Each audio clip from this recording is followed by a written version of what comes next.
Tarifa 10% e vendosur nga presidenti i SBA-ve Donald Trump eksporteve shqiptare ka ngritur shqetësime mes eksportuesve të bimëve mjekësore në vend. Në konferencën për mediat këtë të hënë paralajmëruan rënje të dërgesave që shoqërohen me humbje për prodhuesit.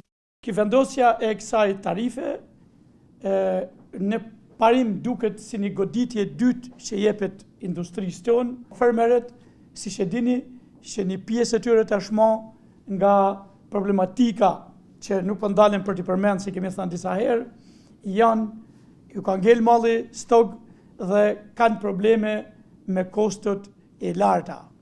Pra, duke qenë që ne ndodhemi në këtë moment vështirësie. Përballë kësaj situate, industria kërkon ndërhyrje nga qeveria. Që 10% i TVSH që të shkoj drejt për drejt tek fermeri për t'ju ardhur në ndihmë, jo siç ka qenë më përpara që të shkojë te agrosistet apo te kompanit. Goditjen e madhe që i ka dhënë zhvlerësimi i euros, por asnjëherë nuk kemi përmendur dollarin, pasi për thosh gati gjysma e industrisë sonë duke shitur me dollar është parekur. Kreu i shoqatës së bimëve mjekësore dhe aromatike Filip Gjoka thekson nevojën e marrjes së masave të menjëhershme, pasi sipas tyre tarifa sjellin ulje të konkurrueshmërisë së mallrave shqiptare në tregjet amerikane.